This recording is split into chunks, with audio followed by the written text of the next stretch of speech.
Psalm 54, as we're going to see, the Ziphites. Psalm 55, an unnamed closest friend. Psalm 56, Philistines seize David at Gath. Psalm 57, Saul forces David to flee into a cave. Psalm 58, rulers judge unjustly. Psalm 59, Saul's men come to kill David in his house. And then Psalm 60, enemies come from distant countries. So there are these specified enemies of David throughout these 7 Psalms, from Psalm 54 to Psalm 60.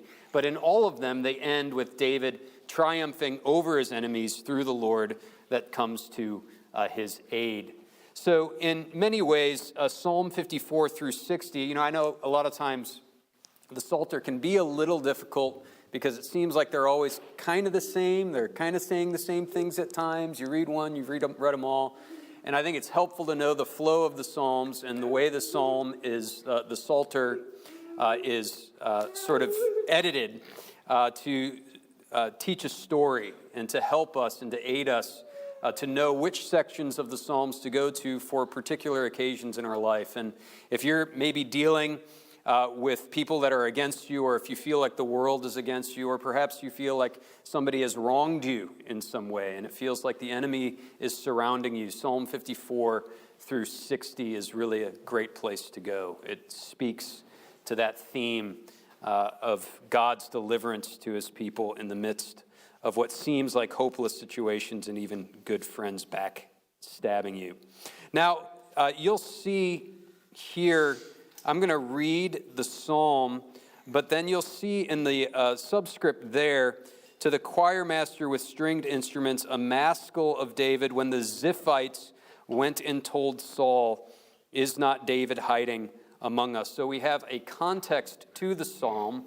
So what I want to do tonight is first read the psalm, and then we're going to go back to 1 Samuel 23, and I'm going to read verse 15 through 29, which are the passages that are being spoken of in the subscript there in Psalm 54. So we're going to be kind of working with 1 Samuel 23, verse 15 through 29, mostly this evening as sort of our aid as to how to understand what David is saying here in Psalm 54. So I'm going to go ahead and read Psalm 54, and then we're going to jump to 1 Samuel 23, verse 15 through 29. Psalm 54.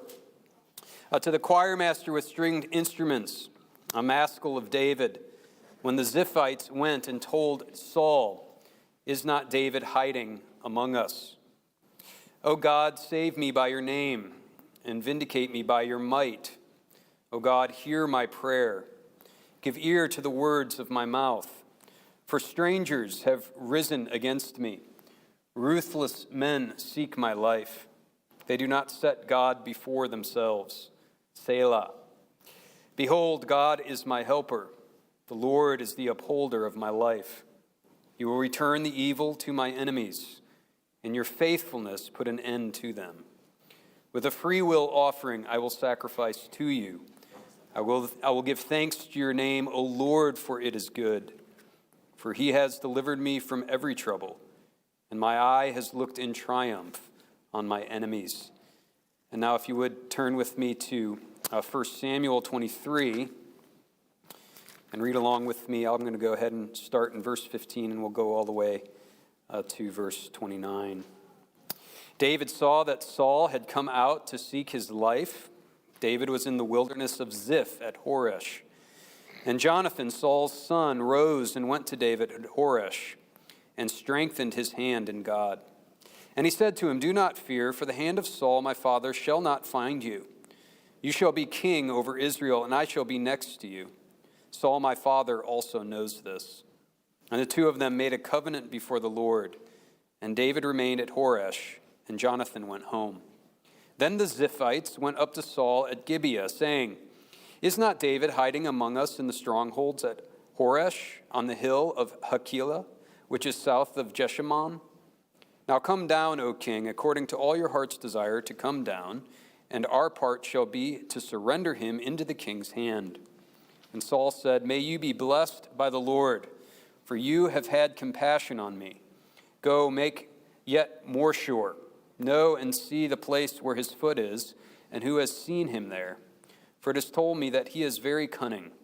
See therefore and take note of all the lurking places where he hides, and come back to me with sure information.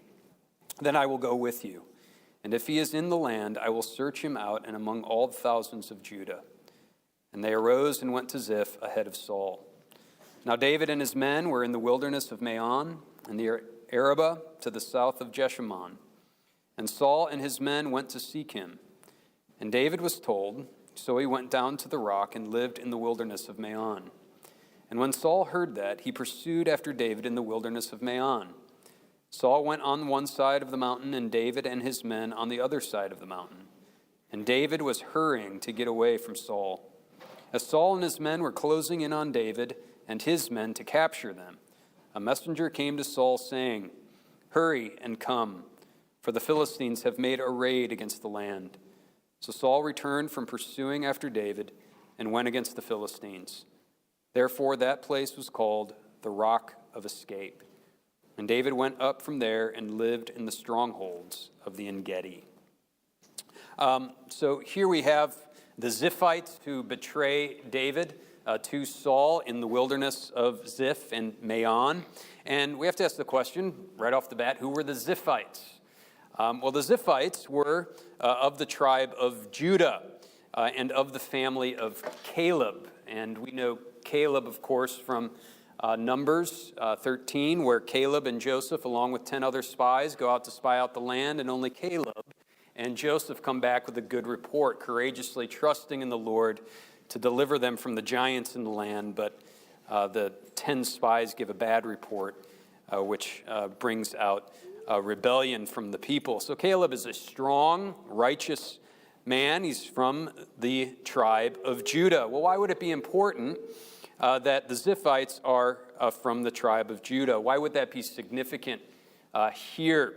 Well, remember, it seems like a long time ago now, but Doeg the Edomite, which we were introduced to in Psalm 52, Doeg the Edomite, we had that subscript there in Psalm 52, laying out the context of that psalm, and we were told it is at the time when Doeg the Edomite gave Saul a report as to where David was hiding in the land of Nob. And we looked there, and that was the chapter previous to the one we just read in 1 Samuel 23 and chapter 22. And remember the result of that, David flees, but Saul goes to Nob and has Doeg the Edomite slaughter all the priests in Nob, except Abiathar gets away and joins with David. And the result, of course, was all the priests were slaughtered. But who were the Edomites? We looked at it not a few weeks ago, last year. We looked at who were the Edomites. And we saw, and I think all of you knew, I asked the question, you all shouted out at me at one time, the descendants of Esau, who, of course, is the one who sold his birthright to Jacob for a cup of soup. Well, here are Judah essentially doing the same thing as they side with the Benjaminite Saul against their own tribesman, who is the promised king of Israel, as Genesis 49, 8 through 10 makes so clear. When Jacob gives his blessings to his 12 sons, he says to Judah, "The scepter shall not depart from you." So the promised king is supposed to come through Judah. Here it's come to fruition in King David. Yet Judahites, Ziphites, are going against David, the promised king, and informing Saul, just like an Edomite informed Saul, where the promised Judahite king was. And it makes David's statement in our psalm in verse 3 all the more ironic when he says, "For strangers have risen against me." So here are his own tribesmen, and for Israel, especially, we're going to be going through the book of Judges in our evening service beginning this Sunday, and we see how close-knit each tribe was to one another. And they were very close together. So it's quite a powerful statement here that David, in verse 3, is saying these Ziphites, these fellow Judahites, are as strangers to him.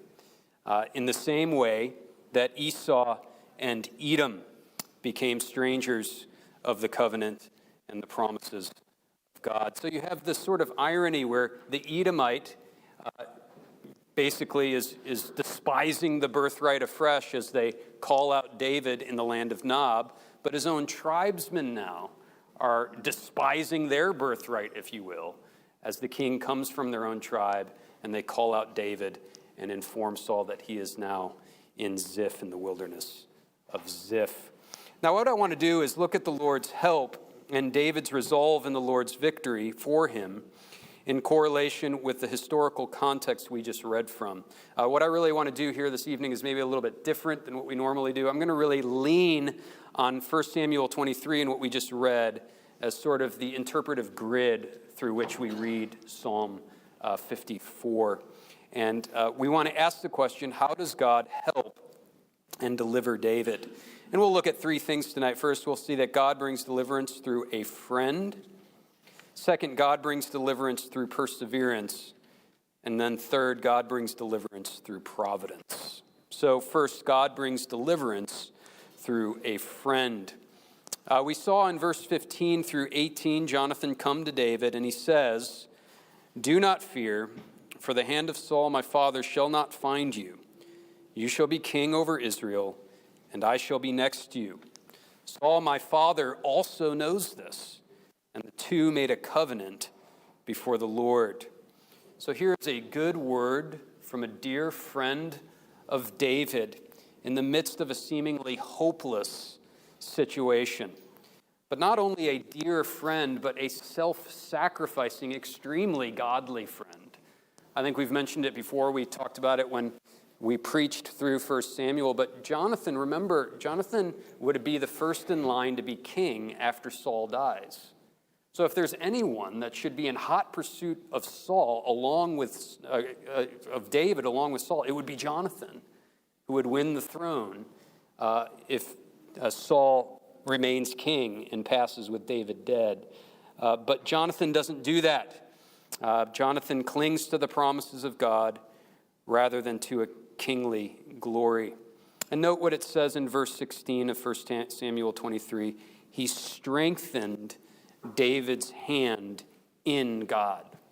So there's this sense in which it's very correlative to the language we read in Psalm 54, that God is strengthening David, but it's through his friend bringing this good word in a good season and in the right and true season that strengthens David in the Lord.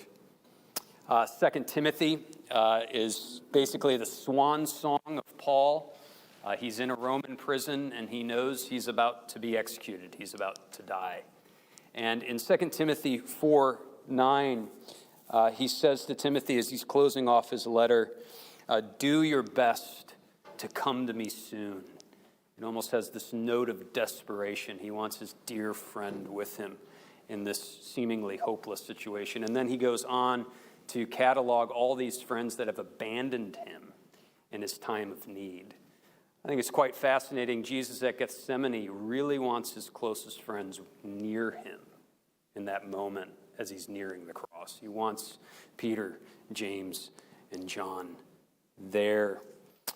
One of the primary ways God helps us in our helpless estate is a good word from a fellow believer, a godly friend who perhaps can remember the promises of God more than us because we are so darkened by our circumstances.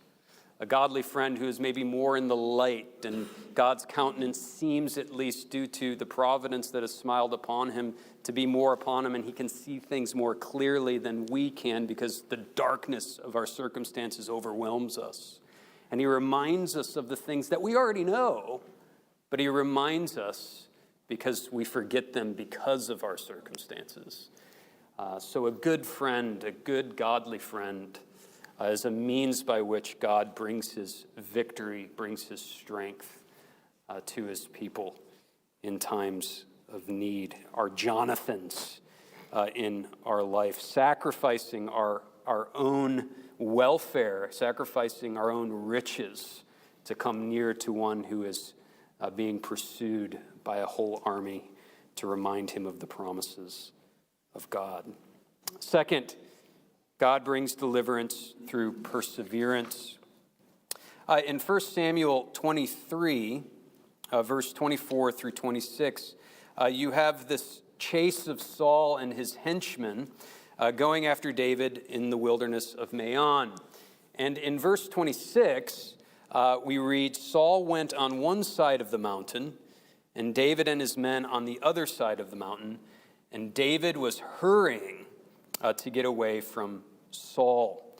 Now, that Hebrew word for hurry means to be in trepidation. It means to be in extreme fear. So here is David. He's just gotten this word from Jonathan that Saul knows that Jonathan's not going to take him down. Saul knows that God's going to deliver him.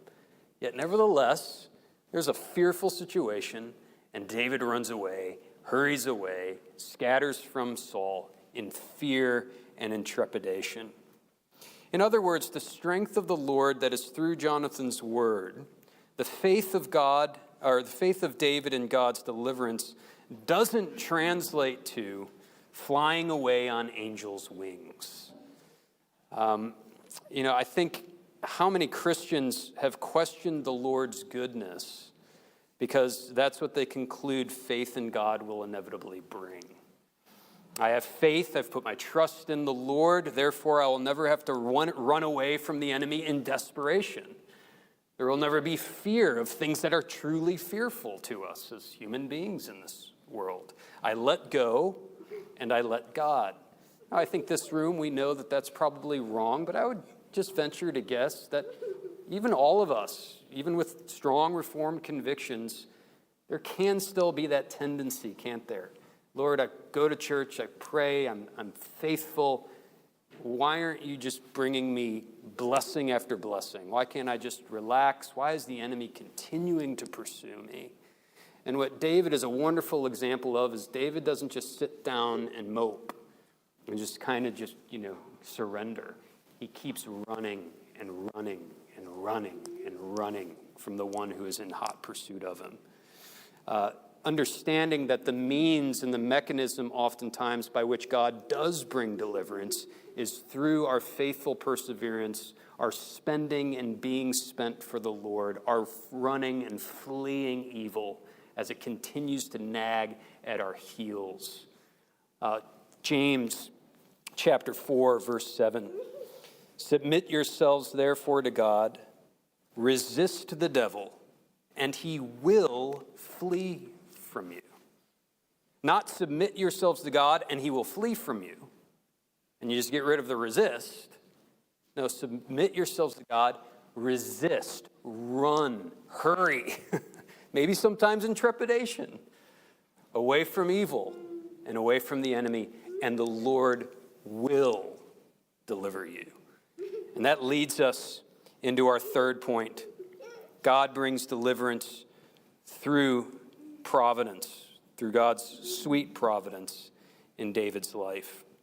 Verse 26 through 28 of 1 Samuel 23.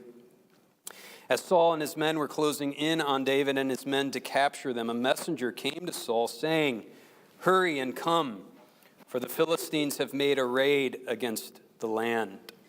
So Saul returned from pursuing after David and went against the Philistines. Therefore that place was called the Rock of Escape. Note the play on words here. David is hurrying away from Saul, and suddenly Saul is called to hurry away from David, all because God interjects through strange providence. Resist the devil, and he will flee from you.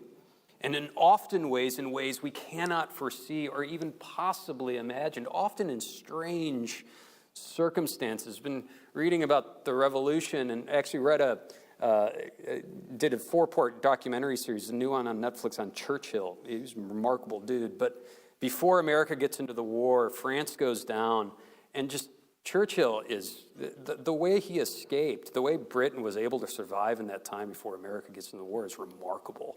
And how many times just Providence smiled upon him, where they were done for, and all of a sudden Hitler changes his mind and he goes after Russia. And if he just kept going after Britain, he would have crushed them. and it's strange providence. You see it, a lot of those stories with Washington in the early days of the Revolutionary War. Something akin to that we see here with David and with Saul. Strange providence for godly men who flee the enemy. God will deliver those who resist evil. But one last thing to note in verse 6 of Psalm 54, which I'll close with. It says, David says, with a free will offering, I will sacrifice to you. I will give thanks to your name, O Lord, for it is good. Now, the idea of a free will offering is the idea that this is not an offering that comes because David has made a vow to the Lord that if you deliver me, I will offer up to you. You get examples of that within Scripture. This is no quid pro quo. Lord, deliver me, and then I'll sacrifice myself to you. It's not a Martin Luther situation before he became a monk, where Martin Luther promised to God, I will become a monk and give my life to you if you just save me from this crazy storm. Now, don't get me wrong, God used that in remarkable ways through Martin Luther, but that is not what's being conveyed here.